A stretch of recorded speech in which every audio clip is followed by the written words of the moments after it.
Hello, kamusta tayong lahat? I praise my Father, the Creator of heaven and earth, for He is glorious and mighty. He is awesome, amazing Father. He created us in His image and likeness. And if we love our Father, we must also love our brethren.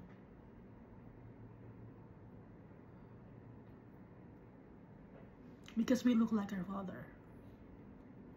Every human being that we see on earth, or that we have seen here on earth,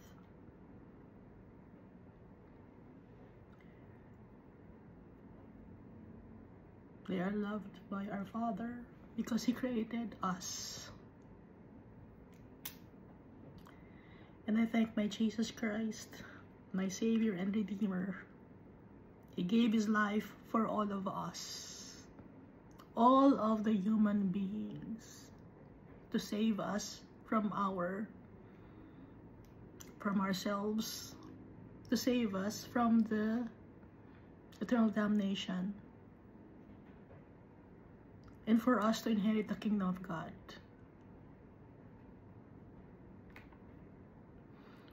I thank the Holy Spirit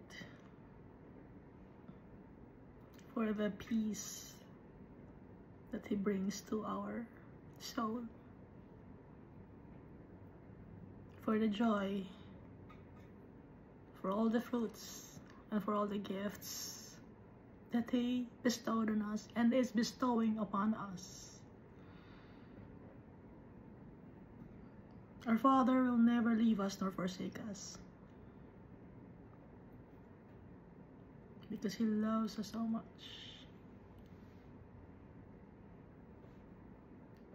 Because the love in His heart is overflowing, and that's the reason why He created us. He wants to share His gloriousness to His children.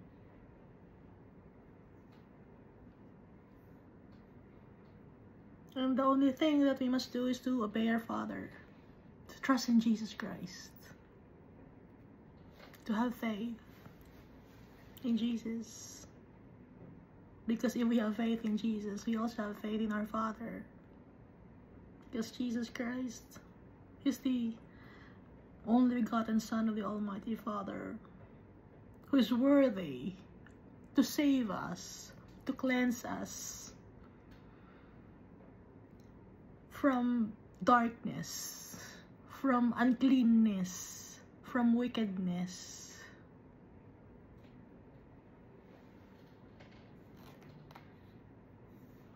And we have the Bible. Our Father has given us a book, a testimony of the people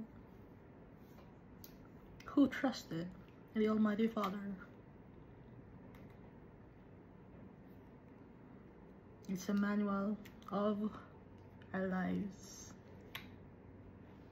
So, last time we've read 1 Chronicles chapter 27. So, this is 1 Chronicles chapter 27 is the military divisions. So, yung mga government of David. So, binabanggit dito yung mga pangalan ng mga tao or yung names, pati na yung kanilang mga family, tribes, tsaka house. No? Iba yung tribe, iba yung family, iba yung house. Example, tribe of Judah, yung anak ni Israel, 12 tribes yon. And then, yung under ng tribe na yon, example, kay Judah, under the house of Judah, no? 12 tribes under the house of Judah naman, meron namang house na tinatawag. And then, after na house, family. So, kanina nagmula lahat, nag-start kay Almighty Father. Na nakalagay dito sa 1 Chronicles chapter 1. na konektado sa Book of Genesis.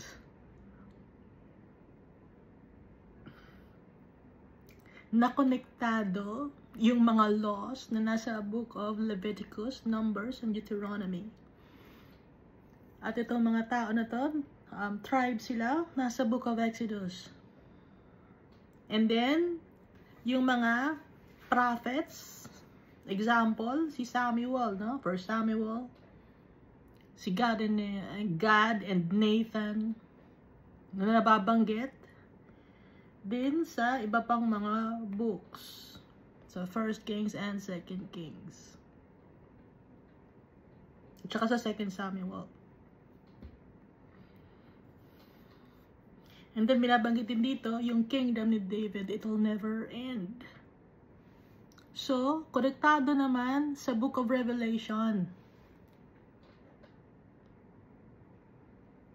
At si Jesus, konektado siya kay David, no? From the tribe of Judah.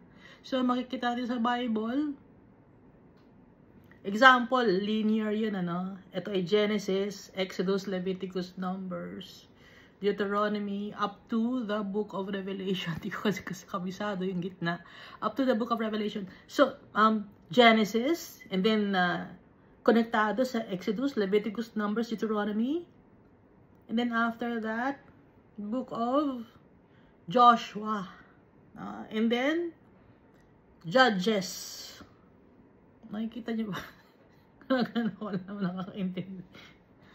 Iska, naiintindihan ka sarili ko. And then, nagba-branch out. Lumilipat sa Book of Isaiah, Book of Jeremiah, and then Book of Daniel. Na yung Book of Daniel naman, konektado sa Book of Zechariah. Na yung Book of Zechariah naman yung mga prophecy doon na sa Book of Obadiah, Book of Malachi, and then, konektado rin sa Book of Revelation. No?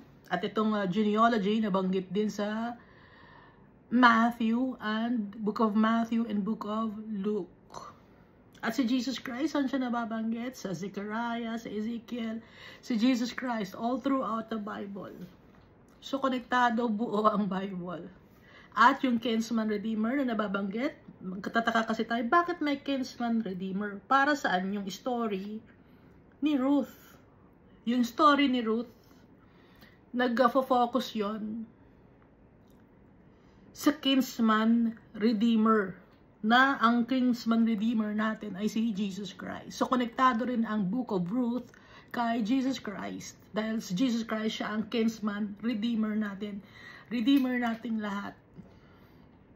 At si Boaz, ang anak niya, si Obed, and then si Jesse, and then si David. Buo ang Bible.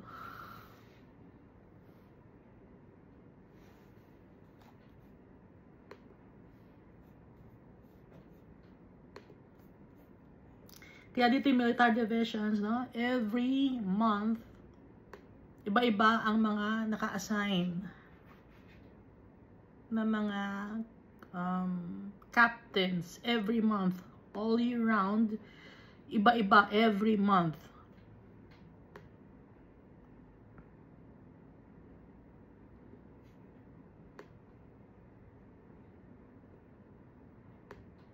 At hindi natuloy yung pagkukuha ng census. Hindi tinanong ni Joab yung Levite tsaka yung mga Benjamites, no? Dahil takot siya kay Almighty Father, hindi natapos yung pagkukuha ng census. At yung time na yun ay pinasasahan si David. Kasi ang kasalanan ni David, he did not trusted in the Almighty Father. Dahil meron siyang trauma.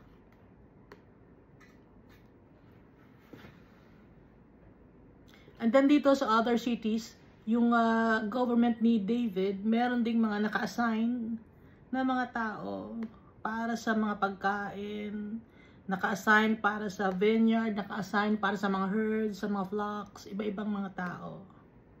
Binibigyan ng assignment. So ito ay government. So nakikita natin ang pinaka-leader or ang pinaka-king. Ang counterpart ngayon ay president or prime minister. pag maayos ang president or prime minister, maayos din ang government, maayos din ang tao. Ngayon, kung hindi maayos ang government, hindi maayos ang leader, hindi maayos ang prime minister, hindi maayos ang president, magulo. Wicked. No? So, dito tayo. Basahin na natin sa 1 Chronicles chapter 28.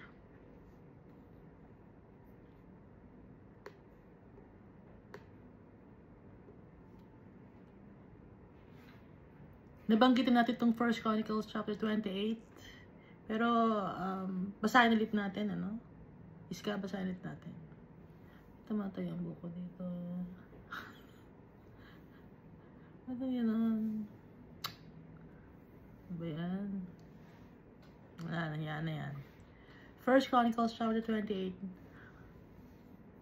Now David assembled at Jerusalem all the leaders of Israel, the officers of the tribes, and the captains of the divisions who served the king.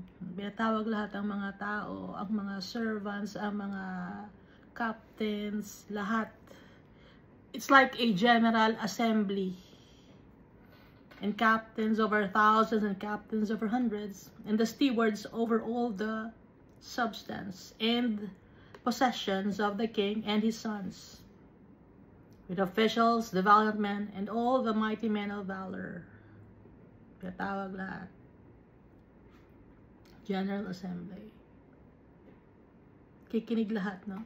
Ng mga tao. Dahil dito, matanda na si David. Then King David rose to his feet and said, "Hear me, my brethren and my people. I had in my heart to build a house of rest." Nasa heart ko ang bigyan ng bahay, ang Ark of the Covenant, kasi nga palipat-lipat ang Ark of the Covenant. So house of rest, meaning dun lang siya ititigil. For the Ark of the Covenant of the Lord and for the footstool of our God. Nakita ninyo? Footstool ni Almighty Father. Yung temple. Kasi ang temple dito lang sa mundo ginawa. Dahil ang mundo na to ay footstool lang ni Almighty Father. And had made preparations to build it. So may preparation na si David. Yung mga ginto, no? Silver, bronze, articles, lahat inayos na ni David, pati mga timbers and hewn stones kung saan manggagaling. Dahil nga, gustong-gusto niya na purihin si Almighty Father at mapasaya si Almighty Father. Pero alam naman natin na mapapasaya si Almighty Father if we obey Him. Gusto lang ni David na yung Ark of the Covenant dun lang naka-stay sa temple. Verse 3, "But God said to me, you should not build a house for my name because you have been a man of war and have shed bloodshed." Or have shed blood. Hindi ka pwedeng magtayo ng ark of ng temple para sa akin dahil ang dami mo nang napatay na tao.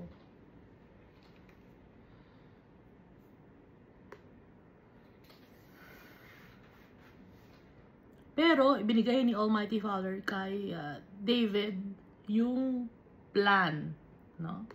However, the Lord God of Israel chose me above all the house of my father to be king over Israel forever. Pag forever, ibig sabihin yung dugo niya, yung lineage niya, yung name niya, naka-anchor sa name ni David. Forever. Kaya nga si Jesus, yung kingdom niya is forever. At siya ay associated kay David dahil yung flesh ni Jesus associated kay David.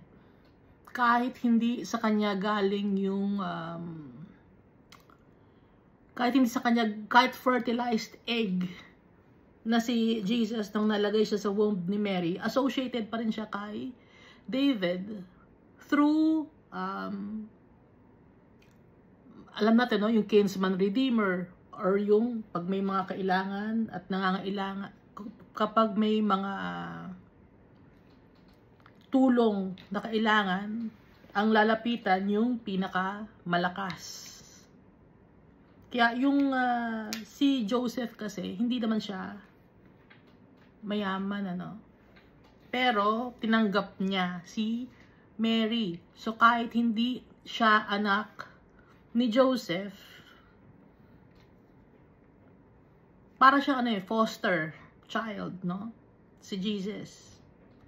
Pero associated na siya. Kagaya nga, di ba, pag may mga inaampon, di ba yung umampon sa inyo, ang surname na dadala ninyo, yung umampon sa inyo, kahit hindi ninyo siya kadugo.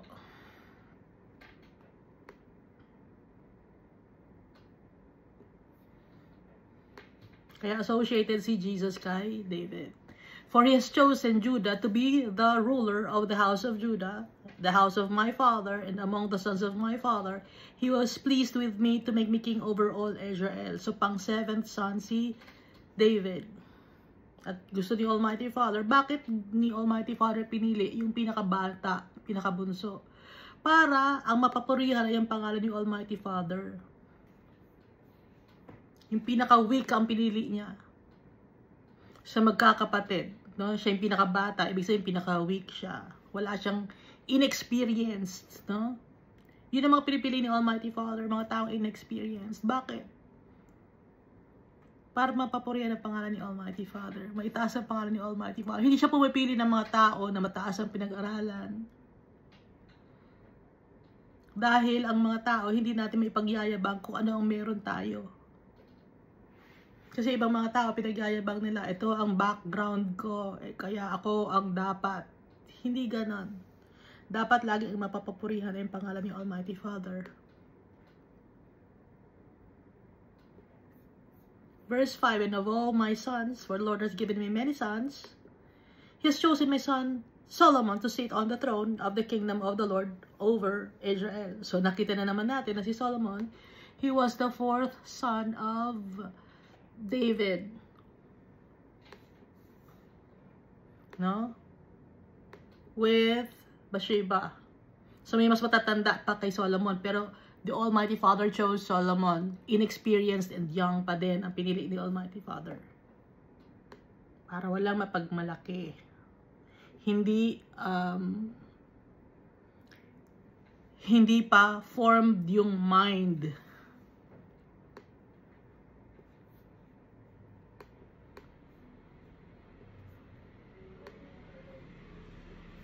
Verse 6, no, he said to me, it is your son Solomon who shall build my house in my courts, for I have chosen him to be my son. Sabi ni Almighty Father. Si Solomon ang pinili ko. And I will be his father. Kaya nga si Almighty Father nagpangalan kay Solomon ng Solomon, which means peace. So si Almighty Father, siya ang pumipili ng mga tao. Hindi tao ang pumipili sa mga tao. Hindi ang sarili natin ang pipili na kung ano man. Si Almighty Father, siya ang masusunod sa buhay natin. Bakit? Sabihin natin, baka sabihin iba, selfish naman, bakit? Si Almighty Father ang gumawa sa atin. He created us in His image and likeness. We are but dusts of this world. Alikabok. Putik. Clay. And I will be His father. Imagine clay lang tayo, pero magiging tatay natin or tatay natin si Almighty Father. Sa Kanya galing yung hininga natin, kahit na gawa lang tayo sa clay. Kaya wala tayong mapagmamalaki. Magmamalaki mo yung pinag-aralan mo, kung yung trabaho mo, yung kayamanan mo.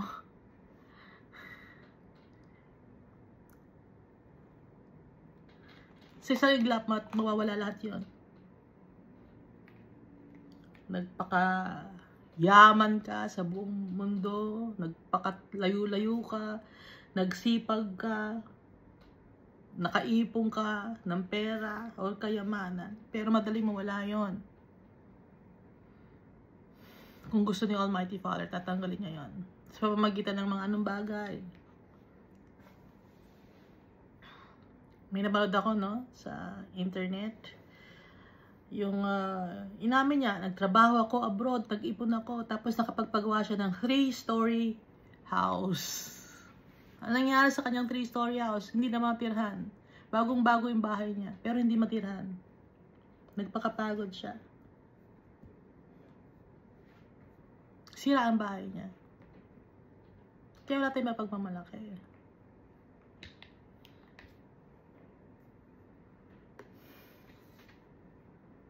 pagmamalaki mo, nakapag-travel ako abroad, or nakapag-travel ka nga abroad, saan-saan ka nakapunta. Pero there's still a hollowness in our hearts.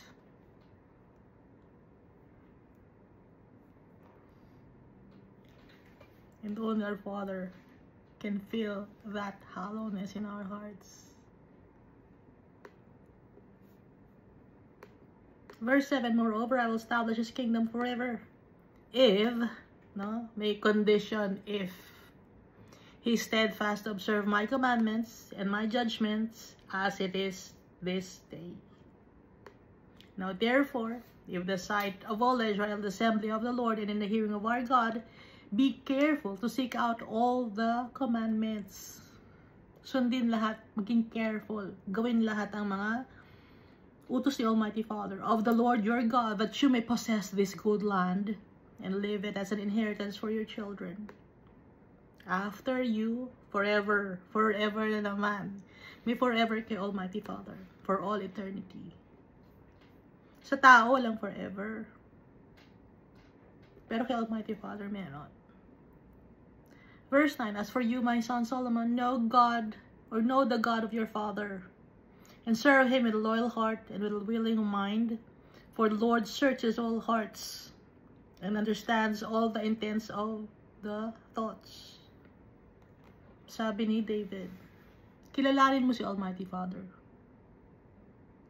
Paglingkuran mo siya, you must be loyal. Yung heart mo kay Almighty Father. At yung mind mo dapat willing to observe the commandments of our Father. Kasi kung wicked ka, tapos yung mind mo ayaw, no? So, ikaw ay isang disobedient person. Kitang-kita ni Almighty Father yon if you're disobedient. For the Lord searches all hearts. Ano? All. Ibig sabihin lahat ng tao. Simula pa noon kay Adam and Eve, hanggang sa kahuli-hulihang tao na ipapanganak sa mundo na ito. For the Lord searches all hearts and understands all the intents of the thoughts. Lahat ng intention natin, ginagawa, alam ni Almighty Father. If you seek Him, He will be found by you. But if you forsake Him, He will cast you off forever. Consider now, for the Lord has chosen you to build a house for the sanctuary. Be strong and do it. Maging matapang ka, matatag ka, at gawin mo yon. Dahil ikaw ang pinili ni Almighty Father na gumawa ng sanctuary. To build the sanctuary. Ikaw. Sabi ni David kay Solomon. So tayo, hindi tayo mamimili. Si Almighty Father ang mamimili sa atin. Siya ang pipili. Kaya dapat yung hearts natin willing at loyal tayo sa Kanya. So kung may papagawa si Almighty Father sa atin, susundin natin. Alam natin na mahirap, no? Yung mga pinag-utos ni Almighty Father, hindi madali yun. Pero ano sabi ni David kay Solomon? Be strong and do it. So kung ano man ay pag-utos sa atin ni Almighty Father, so si Solomon, ang kanyang purpose in life, kung ba't siya pinanganak sa mundo ito, is to build the sanctuary of God, or the temple of the Ark of the Covenant. So tayo, may kanya-kanya rin tayong purpose in life. At kahit anumang purpose yon, anong gagawin natin? Be strong and do it.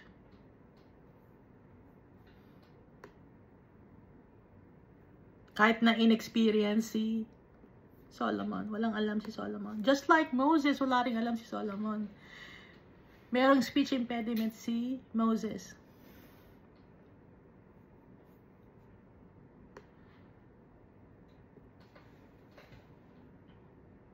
Verse 11, then David gave his son Solomon the plans for the vestibule, its houses, its treasuries, its upper chambers, its inner chambers, and the place of the mercy seat.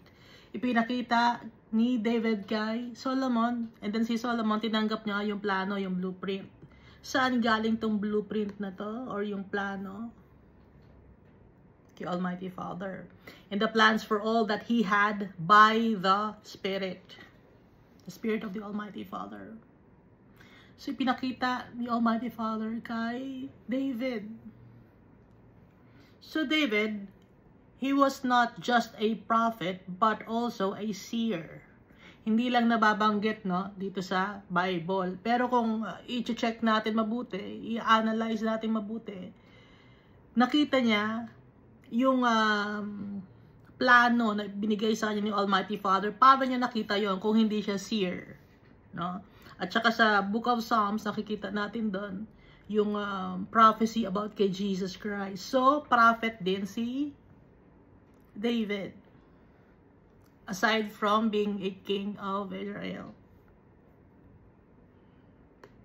Of the courts of the house of the Lord, of all the chambers all around, of the treasuries of the house of God, and of the treasuries for the dedicated things.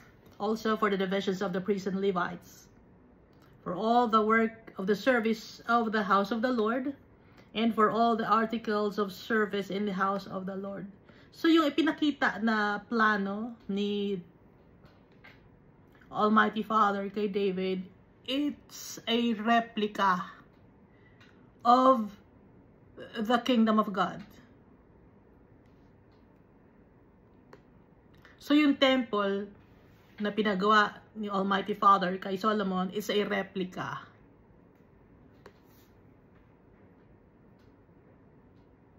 Pag sinabing replica, alam niyo replica, di ba?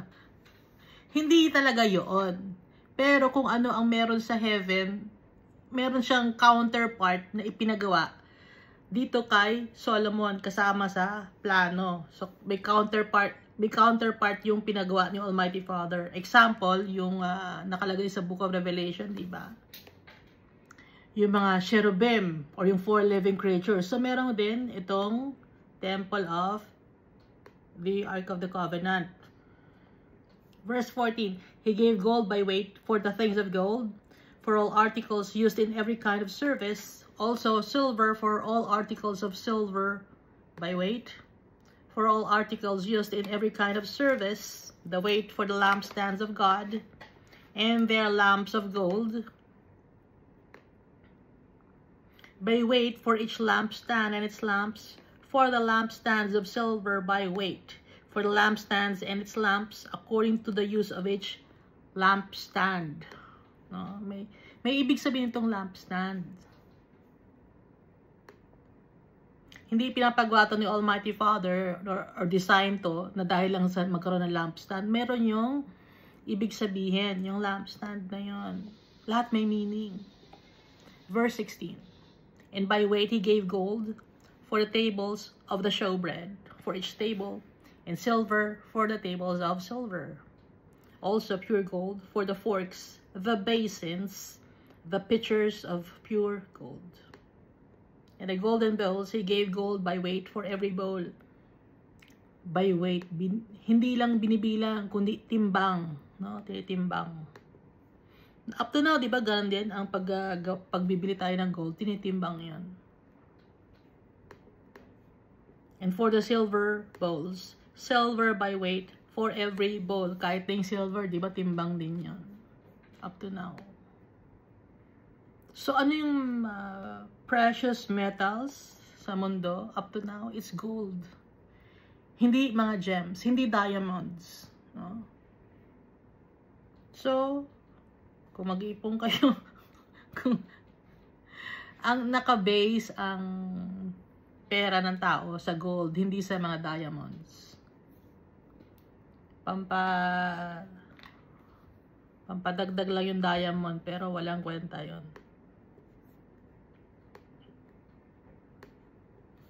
Marketing strategy lang ng De Beers yon, na yung diamonds, a girl's best friend, no? Yung pag magkakasal kayo, gusto ko ng diamond na 100 karat diamond, o ano lang yon, kahit na 100 karat yon, walang value yon, mas matimbang pa rin, mas importante pa din ang gold.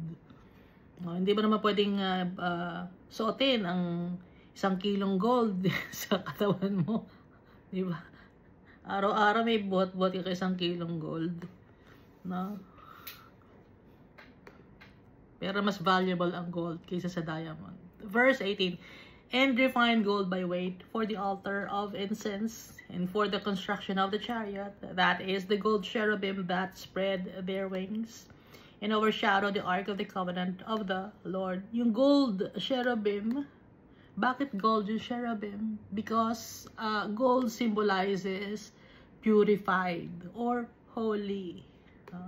Tapos yung cherubim, ito yung mga 4 living creatures with 4 faces.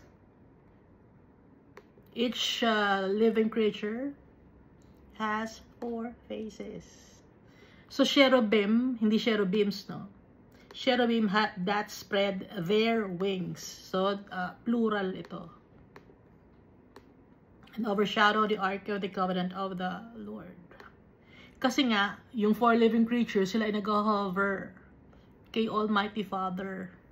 Kaya nga, lahat ng mga design dito, merong ibig sabihin to, counterpart in heaven. Verse 19, all this, said David, the Lord made me understand in writing. Tingnan mo. The Lord made me understand in writing. Pinaintindi sa akin ng Almighty Father. By His hand upon me, all the works of these plans, or all the detailed works of these plans, lahat ng detalye. Si Almighty Father ang nagpaintindi sa akin. Sabi ni David. So, ito ay replica of the heavenly kingdom. Hindi man ganun kaganda, it's incomparable pa rin yung heavenly kingdom, pero kumbaga, itong ginagawa ni Solomon na temple, parang may matigilan or ma-stay lang yung Ark of the Covenant. Dahil footstool lang ni Almighty Father ang mundo.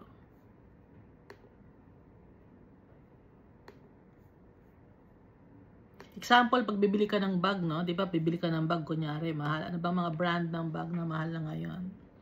Tapos, hindi mo kaya bumili ng bag na mahal. Pero, ang gagawin mo ngayon, may nagbebenta ng replica, yun ang bibilin mo.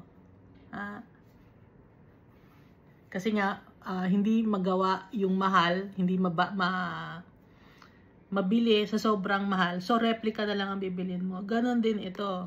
Hindi magawa yung dito sa mundo, yung heavenly kingdom. Kaya, replica na lang ang ipinagawa ni Almighty Father. And David said to his son Solomon, be strong and of good courage and do it. Inulit na naman ni David kay Solomon. Do not fear nor be dismayed. No? Huwag kang matakot or madismaya or madispondent or intimidated dahil wala kang alam. Alam naman ni David na walang alam si Solomon. But the Almighty Father is faithful. And David trusted the Almighty Father.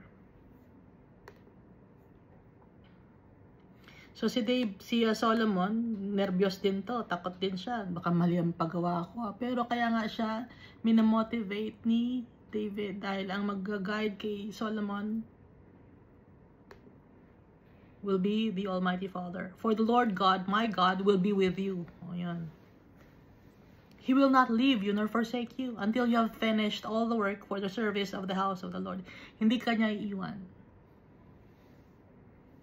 Sabi ni David kay Solomon. Kaya huwag ka matakot.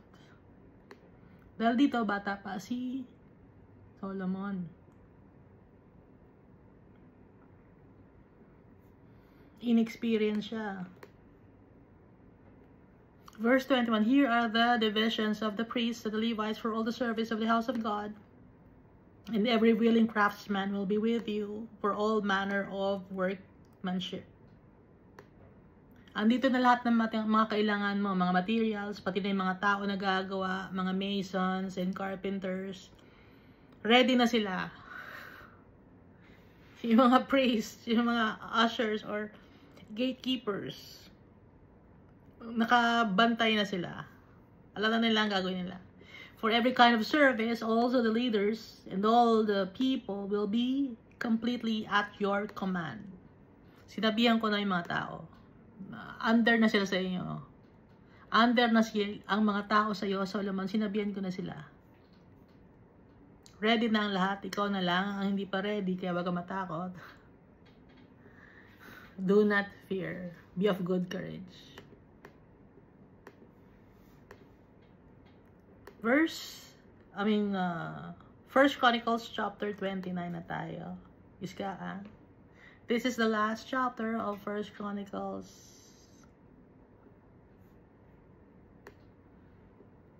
Furthermore, King David said to all the assembly, "My son, whom alone God has chosen, is young and inexperienced, and the work is great, because the temple is not for man, but for the Lord God." Sinabi niya sa assembly na yung anak ko ang pinili ni Almighty Father. Wala siyang alam. Aminado naman si David. Wala siyang alam, bata pa siya, hindi siya marunong makipaglaban, gaya ko, si David, no? Pinapatungkol niya sarili niya, nakikipaglaban ako. Yung anak ko, inexperience siya, hindi ako pwede ang gumawa ng Temple of God dahil marami na akong mga napatay na tao. Sabi ni Almighty Father, madumi na yung kamay ko. Marami nang masyadong blood na dumaan sa akin. Kaya ngayon, itong anak ko ngayon, inexperience siya, hindi pa siya nakakasali sa mga war. At Solomon ang pangalan niya at hindi magkakaroon ng war sa kanyang time. Siya ang pinili ni Almighty Father para gumawa ng temple. Temple of the living God. Now for the house of my God, I have prepared with all my might gold for things to be made of gold. So, hinihanda ko na yung mga bagay na gold. Yung dapat sa gold. No? Gold ang gagamitin para sa mga bagay na dapat na gold. Silver for the things of silver. Bronze for the things of bronze. Iron for the things of iron. Wood for the things of wood. Onyx stones to be set. Glistening stones of various colors. All kinds of precious stones. And marble slabs in abundance. So, may mga marbles na pala, no? At may mga gems. Pero, mas valuable ang gold. Kasi, hinuli ang mga glistening stones and onyx stones na pag mention. Inuna munang mention ang gold, silver, bronze, iron, wood, and then onyx stones, and then the various colors of precious stones or gems.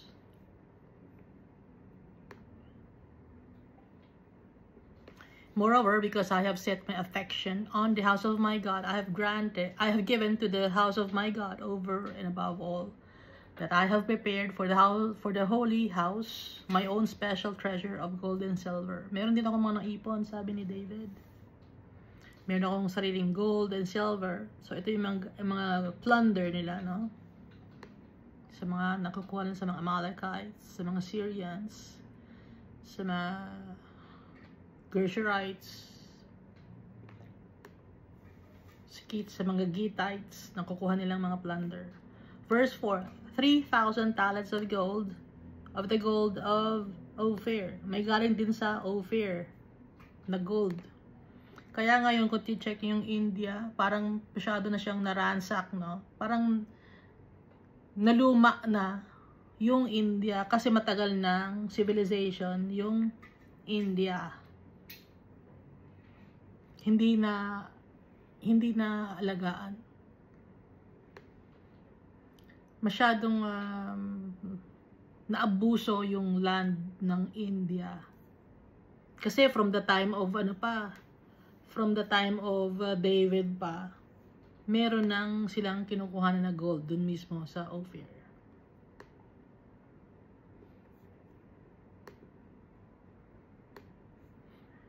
And 7,000 talents of refined silver to overlay the walls of the houses. So yung dingding, silver, ang galing, di ba? Saan ka nakakita ng ganung house?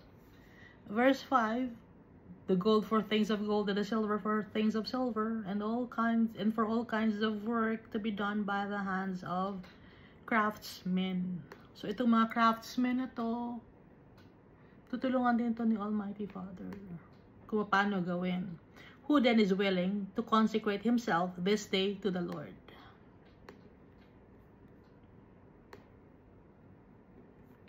Verse 6, then the leaders of the fathers' houses, leaders of the tribes of Israel, the captains of thousands and of hundreds, with the officers over the king's work, offered willingly. Willing silang nag-offer ng kung ano ang meron sila. So, hindi ito tithes. No? Ito ay donation to build the temple of the Holy God.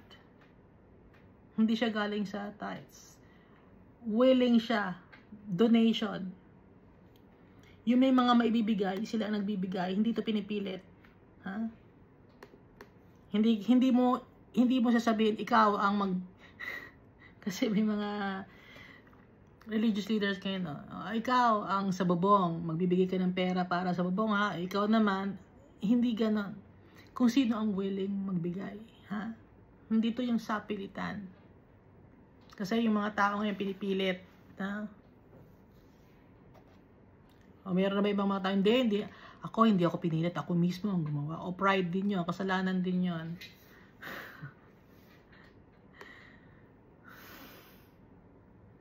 Hindi ako nanghingi sa tao ng patayo ng itong church na to, ng simbahan na to. Ako mismo, pera ko to, ginamit ko. Hindi mo pera yan.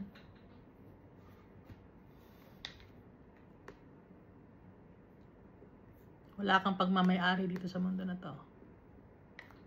Even our souls, we don't own it.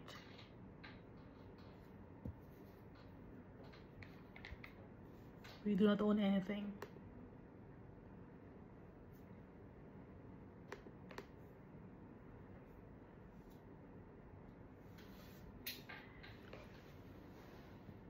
So, nag-offer willingly yung mga tao.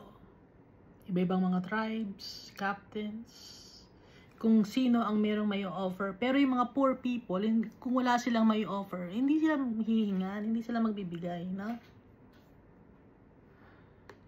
Verse 7, they gave for the work of the house of God 5,000 talents and 10,000 darics of silver, 10,000 talents of silver, 18,000 talents of bronze, and 100,000 talents of iron. And whoever had precious stones gave them to the treasury of the house of the Lord into the hand of Gehiel, the Gershonite. Ang so naka-assign sa treasury, no? Si Gehiel. Possibly the same as Gehieli. So, naiba yung pangalan, Gehiel, Gehieli. 1 Chronicles chapter 26, verse 21 to 22. Nabanggit kasi si Gehieli. Pero dito sa verse 8, ang banggit ay Gehiel lang.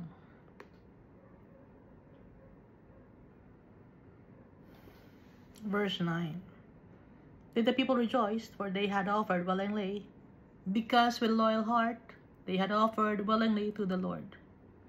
And King David also rejoiced greatly.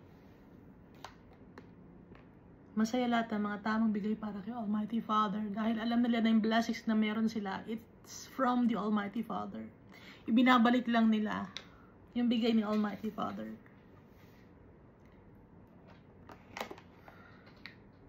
So tayo, kung ano binibigay sa atin ni Almighty Father, ibabalik natin sa Kanya. As si Almighty Father, may ibabalik din niya sa atin. That's how good our Father is. And He will be for all eternity. Verse 10, therefore David blessed the Lord before all the assembly.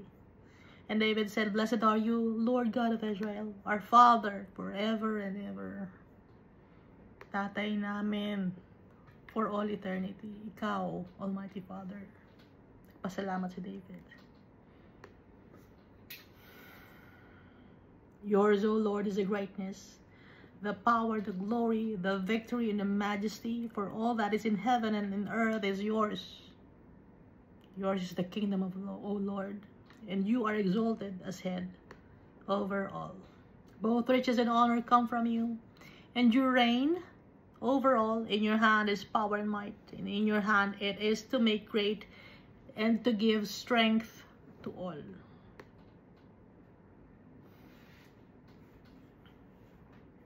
Now therefore, God, we thank you and praise your glorious name.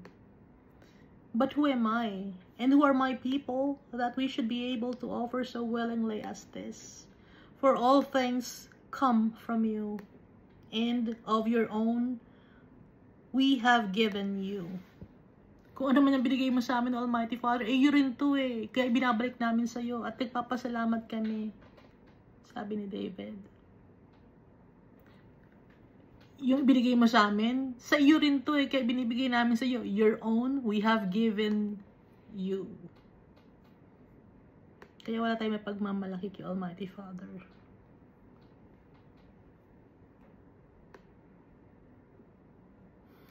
Katalinuhan natin, hindi natin may pagmamalaki. Hindi matalino ko eh. Yung mga ganang tao, di ba? Nag-aral ako mabuti. Nakita ko eh sa internet. No? Kasi available naman sa internet kaya hindi ko lumalabas ng bahay. Sabi niya, bakit ako magpapasalamat sa Diyos eh akong nag-aral? Eh kung nagkasakit ka, di hindi ka nakapag-aral. Kung wala kang pera, di hindi ka nakapag-aral. So dapat magpasalamat kay Almighty Father. Hindi naiintindihan ng tao. Maikli ang utak ng tao. Limited. So kung ano ang meron ng tao na yon na nagsabi niya na dapat ka magpasalamat, ako naman nag-aaral ah. Ibig sabihin, kulang siya sa knowledge. Yung nagsalita ng tao na yun. Yung salita ng student. Hindi, graduate na siya eh. No? Kulang siya sa knowledge. Wala siyang knowledge and wisdom. Kasi the beginning of knowledge and wisdom is the fear of the Lord. Verse 15, for we are aliens and pilgrims before you. Sabi ni David, sa harap mo, Almighty Father, mga temporary, ano lang naman kami ito eh. Dumadaan lang kami dito sa earth. Dito sa mundo, dumadaan lang kami. Transient lang kami. Sojourners, travelers, tourists lang tayo dito sa mundo. Hindi nyo alam? Pilgrims. As we're all our fathers. Tourist lang tayo. Ha? Our days on earth are as shadow. And without hope. Maikli lang ang buhay natin dito sa mundo. It's like a shadow. Hindi natin alam ang ating future. Kaya nga nakalagay, our days on earth are as a shadow. Sometimes yung shadow, nawawala na lang bigla. At yung shadow, dark yun, no? Hindi natin alam yung future. O Lord, our God, all this abundance that we have prepared to build your house, to build you a house for your holy name is from your hand. Ibinabalik ni David lahat ng kapurihan. It's from your hand. And is all your own. Binabalik lang namin sa iyo, Almighty Father. Galing lahat sa iyo to. Yung success namin, yung pagiging victorious namin sa aming mga laban sa buhay, laban sa mga kaaway. Victorious kami, sabi ni David. Lahat to galing sa iyo. So kung ano mang meron tayo, na sinasabi natin tayo ay successful, si Almighty Father, pasalamatan natin. Be grateful, thankful.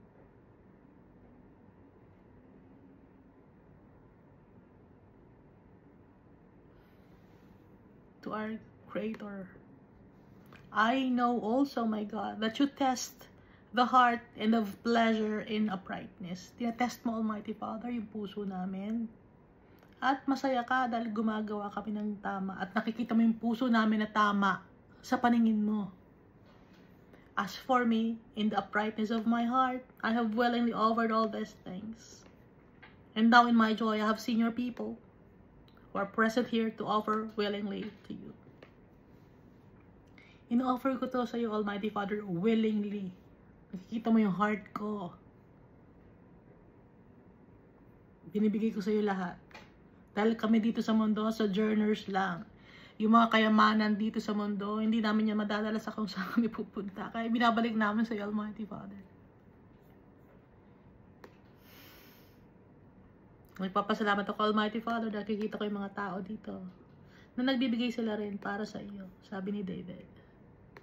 Verse 18, O Lord God of Abraham, Isaac, and Israel, our fathers, keep this forever in the intents of the thoughts of the heart of your people, and fix their heart toward you. Ayusin mo po, Lord, ang puso ng bawat isa.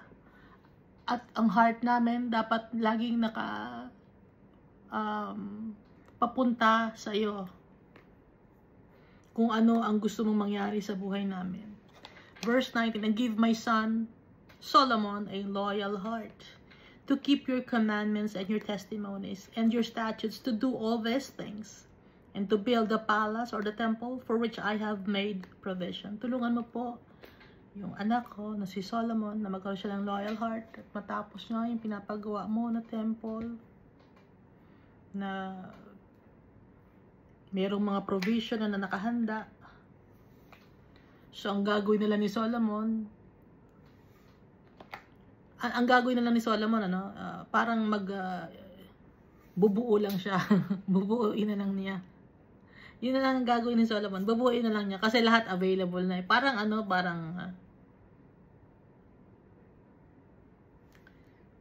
Lego. Ganon. Oh. Pero ito syempre malaki, no?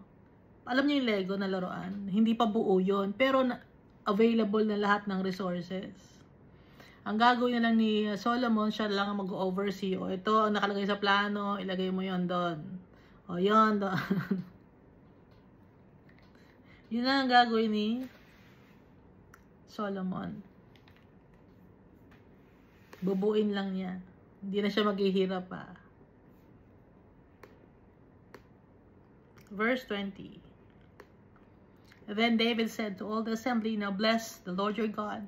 So all the assembly blessed the Lord God of their fathers, and bowed their heads and prostrated themselves before the Lord and the king. So sila, they knelt before King David, at alam nila na si Almighty Father was with them. And so they knelt, prostrated, no?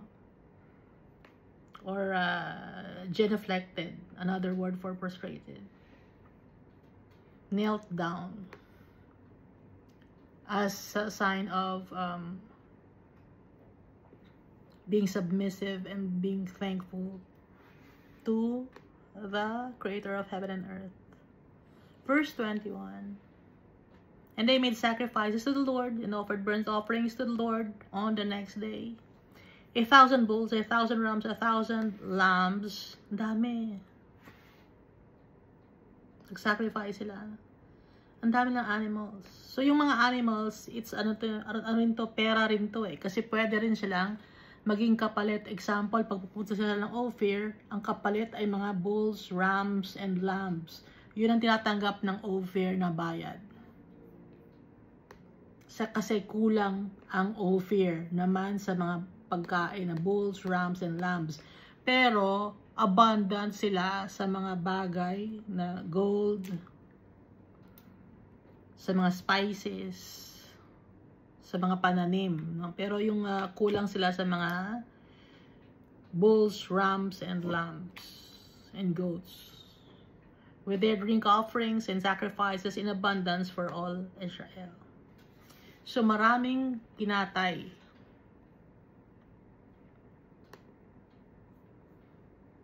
Kasi it's a celebration. So after magsalita ni David to address the General Assembly, kinabukasan may celebration.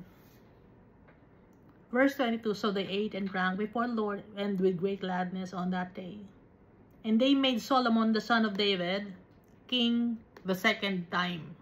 Because the first time that Solomon has been anointed as king, it was when David was sick in bed, no? Nababasa natin yun sa 1 Kings chapter. Saan nga ba yun? 1 Kings chapter. Nung time na si Adonijah.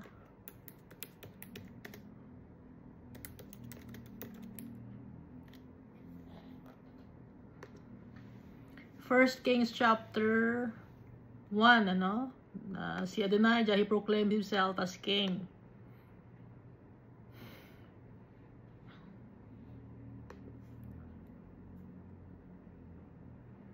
So, dito sa 1 Kings chapter 1, dito in-anoint si Solomon as king sa 1 Kings chapter 1. Ngayon, dito binabanggit sa 1 Chronicles chapter 29, the second time around,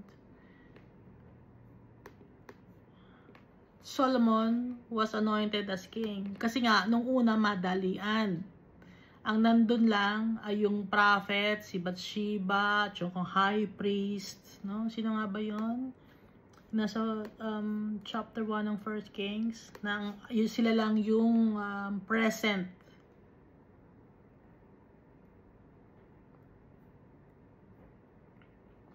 So dito, no? Ang present lang si Bathsheba, si David, yung Zadok the priest, Nathan the prophet, Benaiah the son of Jehoiada.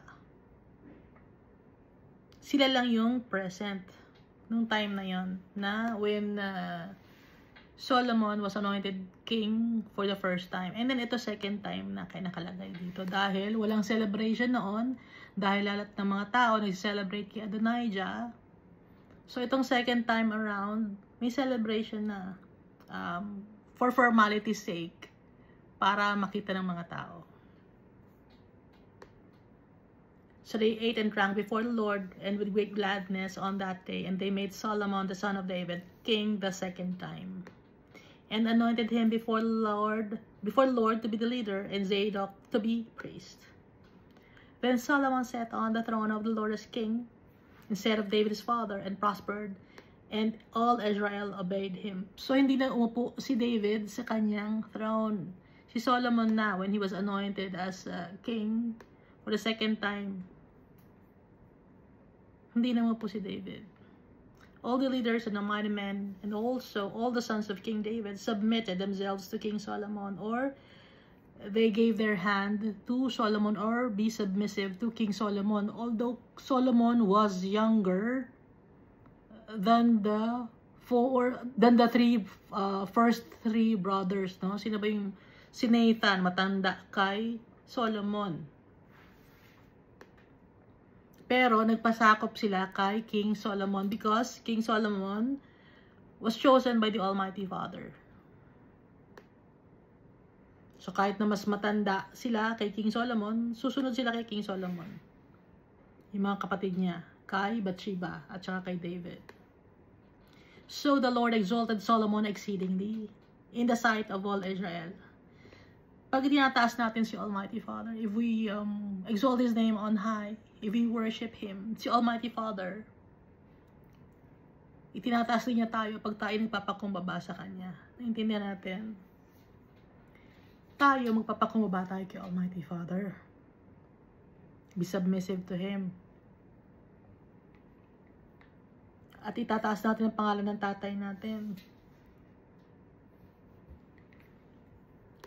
At yun naman yung time na si Almighty Father naman itataas din niya tayo dahil tayo ay nagpapakumbaba sa Kanya. Kagaya nga, di ba sabi ni Jesus?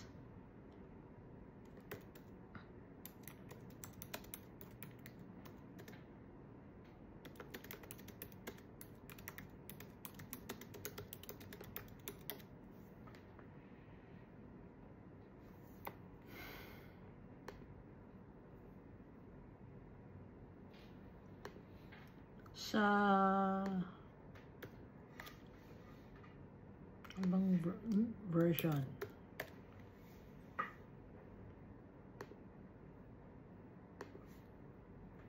So John chapter 17 verse 5.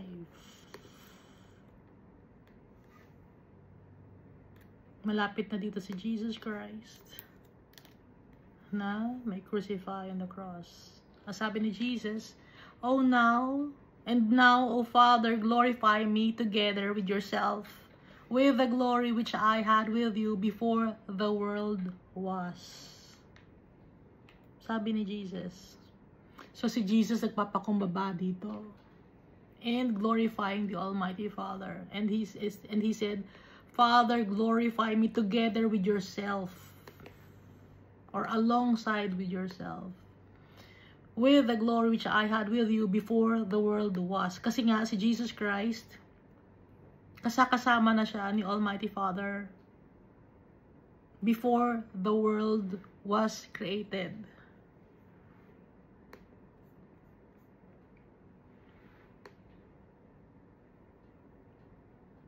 Kaya tayo, pag magpapakumbaba tayo kay Almighty Father, itinataas niya tayo. Gaya ni Jesus Christ, binibigyan niya tayo ng importansya. Si Jesus Christ, pag nagpapakumbaba tayo kay Jesus Christ, si Jesus Christ, binibigyan niya tayo ng importansya. Hindi na nga niya tayo tinatawag na servant, but friends. So, doon pa lang, itinaas na tayo ni Jesus Christ.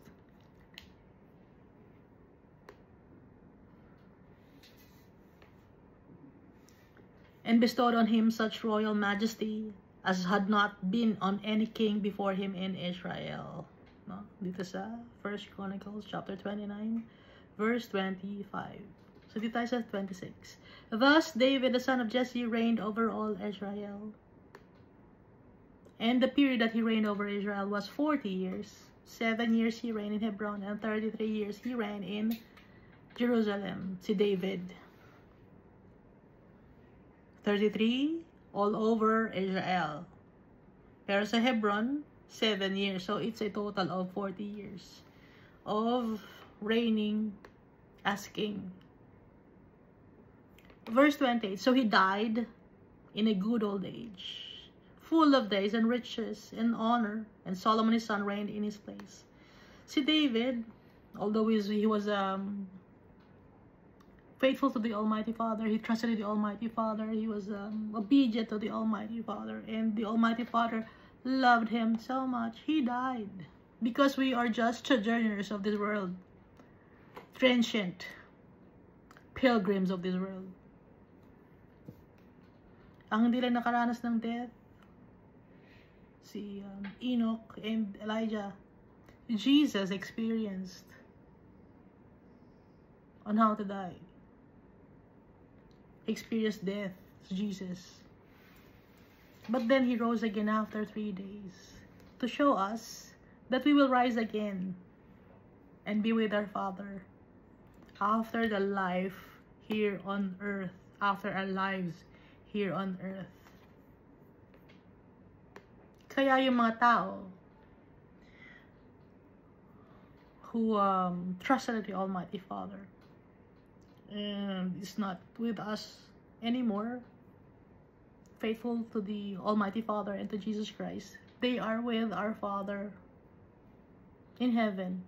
But those who died and are disobedient and wicked, they are in Sheol, together with the fallen angels.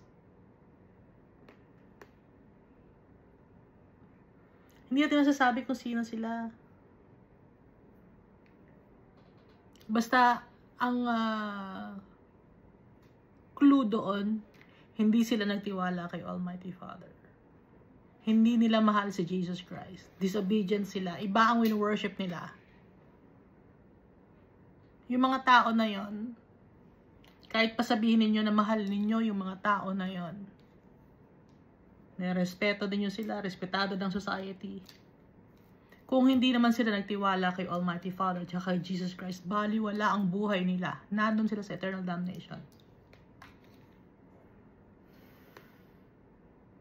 Verse 29. Now the acts of King David, first and last, indeed they are written in the book of Samuel the seer, in the book of Nathan the prophet, and in the book of Gad the seer. No? Magkakaiba. Si Nathan, he was a prophet. Si Samuel, he was a seer. Si Gad, he was a seer. So magkakaiba. Seer, prophet, seer. Magkaiba yon. Yung mga seer, pwede sila maging prophet. Pero yung mga prophet, hindi sila seer. Kasi yung prophet, nagpa-prophesy ka, no? Just like, ulitin ko, just like si King Saul, he prophesied. Pero, at the end of his life, kahit na nag-prophesy siya, he was unfaithful. And so, where is his soul right now? Yung soul ni Saul, asa na ngayon? Even though he was a prophet, kasi he prophesied twice. He became arrogant, haughty, and he erected a monument for himself. No?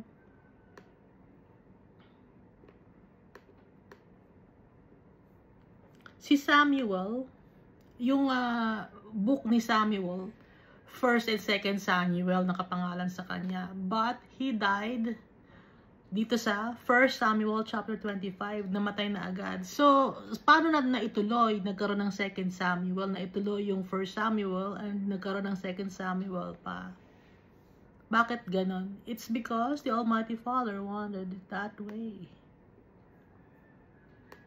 Para ma-remember ng mga tao si Samuel of the works that he did for the Almighty Father. So, ang time na nagsulat nun, nang wala na si Samuel, was Nathan and Gad.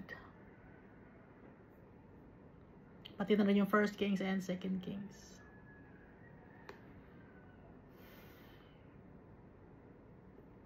And may mga prophets din doon. Meron silang mga sarili-sariling mga input. No? Kino-compile yon na buo.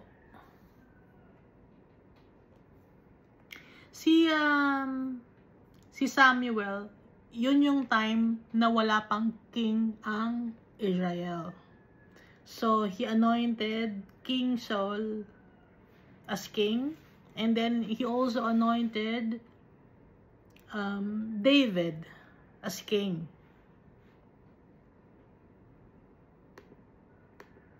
Ngayon, dito to sa 2nd Samuel chapter 12, wala na dito si Samuel, pero nakapangalan pa rin sa kanya. Ang prophet naman dito was Nathan. So, Nathan confronted David because of his sin of adultery with Bathsheba. So, si Nathan yun. Ngayon, ito naman si Gad. 2 Samuel chapter 9.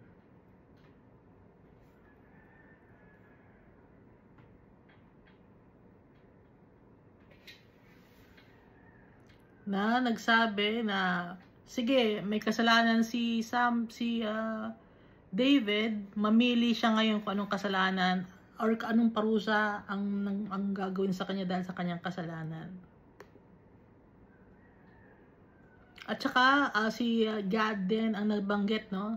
1 Samuel chapter 22 verse 5, siya yung nagbanggit kay David na wag magstay sa stronghold.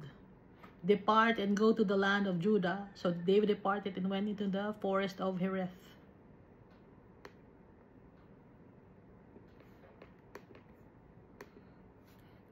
So yun yung mga pagkaka-mention kay Nathan at saka kay Gad at saka kay Samuel. So kaya nakalagay dito sa Chronicles or first book of Chronicles. Kaya Chronicles, it's a history or record. Verse 30 and the last verse of the last chapter of 1 Chronicles chapter 29, with all his reign and his might and the events that happened to him, to Israel, and to all the kingdoms of the lands. So, hindi masyadong naikwento dito sa 1 Chronicles. Pero, nakakwento naman sa 1 Samuel, 2 Samuel, at saka sa 1 Kings, yung mga nangyari kay David. So, kung yung pinaka mga detailed version, nandun sa 1 Samuel, 2 Samuel, and 1 First Kings, detailed version. Dito sa Chronicles, sa First Chronicles, mga in passing lang ang mga pagkaka-mention. Although, itong importante, pareho ang book, no, na dapat basahin. Dahil, there are things or events that are not in 1 Samuel, 2 Samuel, and 1 Kings that are in 1 Chronicles, which is about David and Solomon. And also sa 1 Chronicles chapter 1, yung listahan ng mga tao, ng mga lineage. Kaya dapat babasahin natin kung willing kayo. Kung willing ba kayo? Ikaw willing ka? Willing ako. Ako lang nanonood dito. I thank my Father, the Almighty God, for being patient with me, for His faithfulness, and for His great love for us. He will never leave us nor forsake us, just like what He did with Solomon. Hindi niya iniwan si Solomon. We can trust our Father. We can trust Jesus Christ because of their great love for us. Thank you, and God bless us all.